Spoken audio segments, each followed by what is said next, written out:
We're talking about in this segment that some of the five most overlooked tax credits. And as we were talking about in the previous segments, let's be clear, tax credits versus tax deductions, which one do you want? You want a tax credit if you are eligible to get one. Why? Because a tax deduction simply reduces your taxable income. So $1,000 of a tax deduction probably saves you $200 or $300, depending upon your income tax bracket. But a tax credit is a dollar for dollar reduction in your tax bill.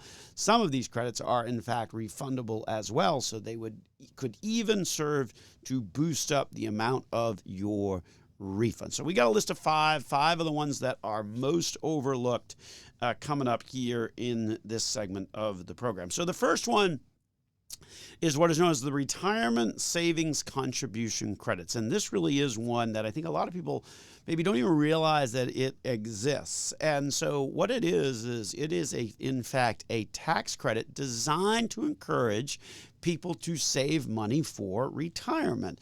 And so whether it's a contribution that you put into your 401k or your 403b at work, or whether you put money into an IRA or a Roth, it doesn't matter where you put the money or what you put the money into, so long as it is a retirement account. You have the potential to get a tax credit for that contribution. Here's the thing.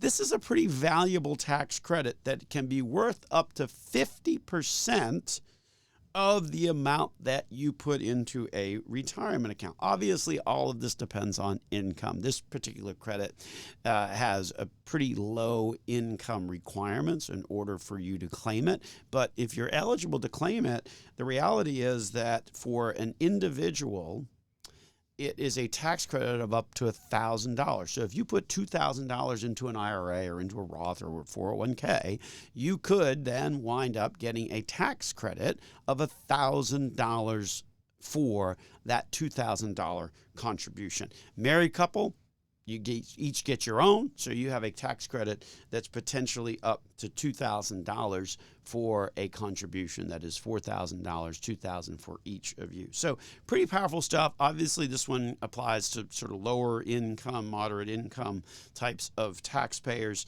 Rollover contributions obviously don't apply. It has to be new money kind of going in.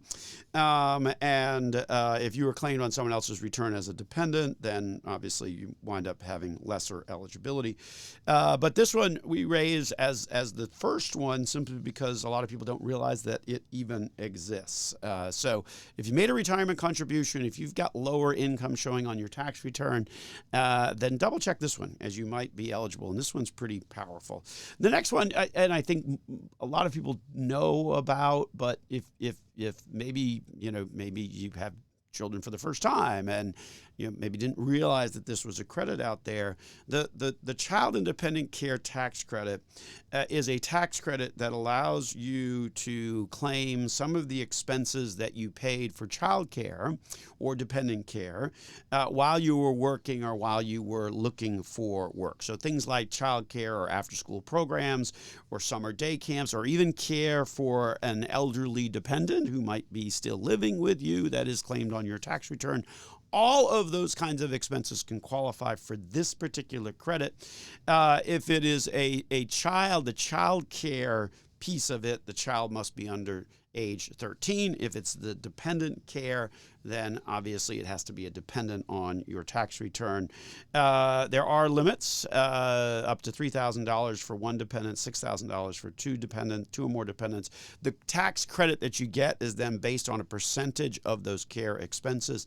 That percentage can range from 20% on up to 50%. So if you spent $3,000, if your income qualifies for this credit, you spend $3,000 for after-school programs for your 10-year-old, you could potentially then wind up getting a tax credit of $1,500 for that $3,000 that you expense. So pretty important credit. And again, rules here, you got to make sure you're following the rules. Back to sort of our comment about using software.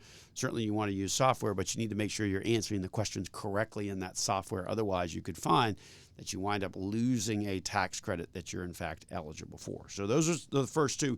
Third one is the lifetime learning credit. And this one often gets confused because there's a lot of other tax credits that have to deal with education and learning and things like that. So the lifetime learning credit is a tax credit that applies when you spend money on educational expenses. So, but it applies to whether it's graduate school or trade school or just even continuing education to improve your job skills. So this credit is up to $2,000 or 20% of $10,000 in qualified expenses. So if it's 20% and $10,000 of qualified expenses, the maximum you're ever going to get out of this is $2,000. But again, as a tax credit, that is dollar for dollar money in your pocket. The thing that about this particular lifetime learning credit that people kind of forget is that this one is available for an unlimited number of years. And this is where the confusion often comes into play when you think about other tax credits. The American Opportunity Tax Credit, for example, that one only applies to your first 4 years in college. The lifetime learning credit, hence the name, lifetime learning, could apply regardless of how many years you've been in school or how old you are or whatever that might be. So an important one to remember. So if you went back to graduate school or took some classes online or any of those kinds of things, you can use those expenses, and then 20% of those expenses can potentially be a credit on your tax return. Now, obviously, as with all of these, there are some income limits to be aware of in order to claim. This one in particular, you can't claim if you're married filing separate. But again, the misconception here is that many people think that it only applies to undergraduate education. This one applies to lifetime learning, whether it's graduate or continuing education classes as well. The next one is a somewhat limited one, and that is because it pretty much is only good for your 2025 tax return that you're in the process of filing, and that is your energy efficient home improvement credits.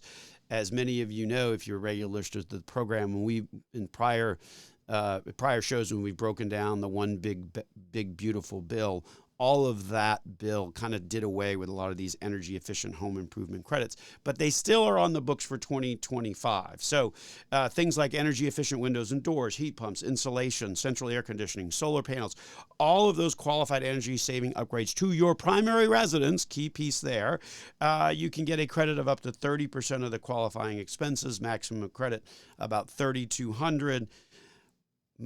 Understand that this credit is still available, but 2025 pretty much the last one. And then the last credit that a lot of people miss is the Earned Income Tax Credit. This is a refundable credit designed to help low and moderate income workers and families, and is available even if you owe no tax. So it's a fully refundable credit. The amount obviously depends upon your earned income, your filing status, the number of qualifying children, but some pretty significant credits. So if you've got 3 or more children, you could get over $8,000 in the form of this Earned Income Tax Credit. Again, this one also only available if your income is below certain IRS thresholds. So those are some of the most overlooked credits. As you can tell, that's normal stuff that you might spend money on, whether it's putting your kid in a summer camp or taking a continuing education class or any of those kinds of things, which is why these credits are some of the most missed credits out there. So make sure you take the time to see whether you have any type of expenses that might qualify you for these credits, because they can make a real difference on your tax return. With that, we're going to take a break here on Dollars and Cents with Joel Garris of Nelson Financial Planning.